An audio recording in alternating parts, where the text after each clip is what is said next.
সরকার নতুন করে তাদের জায়গা থেকে সরকার গঠন করেছে, এখনো 2 মাস হয় নাই। বিরোধী দল বলেন কিংবা বিরোধী দলীয় জোট বলেন, তারাও তাদের জায়গা থেকে কখনো এটা চিন্তা করে না যে 2 মাসের মধ্যে সরকারের কার্যক্রমের বিরুদ্ধে তাদেরকে রাজপথে নামতে হবে। এটা কোনো বিরোধী দল তাদের জায়গা থেকে চিন্তা করে না। কিন্তু আমরা যখন আমাদের জায়গা থেকে দেখি যে আমাদের এই যে সংসদ, এই সংসদে বিএনপি তাদের জায়গা থেকে গণভোটের আগে, নির্বাচনের আগে যেই কথাগুলো ঐকমত্য কমিশনে বলেছিল, যেই কমিটমেন্টটা তারা জুলাই সনদে করেছিল, এই জায়গাগুলোকে তারা প্রশ্নবিদ্ধ করা শুরু করেছে, ইভেন গণভোটকে তারা অবৈধ বলা শুরু করেছে, তখন এটা আমাদেরকে হতাশ করে এবং এটা হচ্ছে জনগণের সাথে প্রতারণার একটা নতুন দৃষ্টান্ত তৈরি হয়। যখন আমরা দেখি যে আমাদের সংসদে আমরা একদম নির্দ্বিধায় বলতে পারি যে শত শত মানুষ বিএনপির গুমের শিকার হয়েছে। সেদিন সংসদে দাঁড়িয়ে জনাব ইলিয়াস আলীর সহধর্মিণী যখন বলছিলেন যে ইলিয়াস আলী কোথায়, এটা কিন্তু সেই গুমের কথা মনে করিয়ে দেয়। সেখানে সংসদে দাঁড়িয়ে বিএনপি যখন গুম প্রতিরোধ ও প্রতিকার অধ্যাদেশ সংসদে বাতিল করার প্রস্তাব করে, আমাদের বিএনপিকে নিয়ে আমাদের মনে সন্দেহের উদ্রেক হয় এবং আমরা আমাদের জায়গা থেকে এটা আসলে আমরা নিজেরাই সন্দিহান এবং আমরা নিশ্চিত হতে পারছি না যে এই বিএনপিকে আসলেই সেই বিএনপি কিনা যেই বিএনপি বাংলাদেশ পন্থার কথা বলে, জাতীয়তাবাদের কথা বলে, দলের নামের সাথে জাতীয়বাদ শব্দটা থাকে, যে বিএনপি মেজর জিয়াউর রহমান থেকে এসেছে, যে বিএনপি আপসী নেত্রী বেগম খালেদা জিয়া থেকে এসেছে।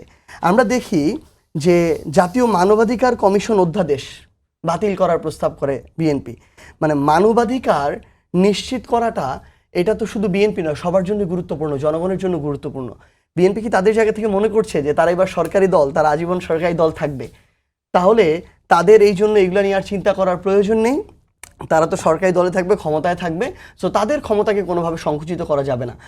কিন্তু তারা যেন এটুকু ভুলে না যায় যে ক্ষমতার পালাবদল এটা আবশ্যক এবং এই ক্ষমতার পালাবদলে একদিন বিএনপিও তাদের জায়গা থেকে বিরোধী দলের ভূমিকায় যেতে পারে, তাদেরও মানবাধিকারের আইন প্রয়োজন হতে পারে, তাদের জায়গা থেকেও গুম খুনের অধ্যাদেশ প্রয়োজন হতে পারে।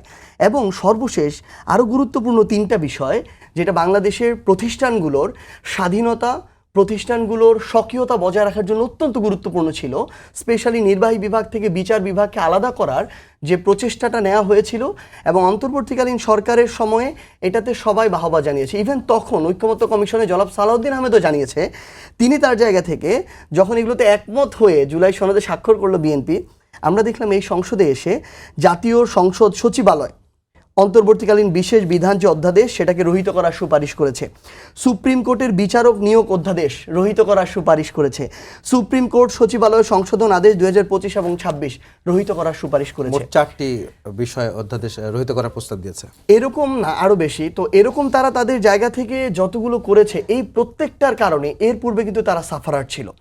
তারা এর আগেও বিচারকের বয়স নিয়ে যখন সুবিধা নিতে চেয়েছে, তখন এটার জন্য শুধু বিএনপি না, পুরো বাংলাদেশকে কিন্তু এটার জন্য ভুক্ত হয়েছে। তারা তাদের জায়গা থেকে কেন ওই একই কাজগুলো আবার করছে, আবার পা বাড়াচ্ছে, এটা আমাদের মনে যখন সন্দেহ তৈরি করে, তখন আমরা বিএনপির বিরোধী দল হিসেবে নয়, বিএনপির বিরোধিতা করে নয়, বরং বিএনপিকে চোখে আঙুল দিয়ে দেখিয়ে দিতে আমাদের রাজপথে যেতে হয়েছে।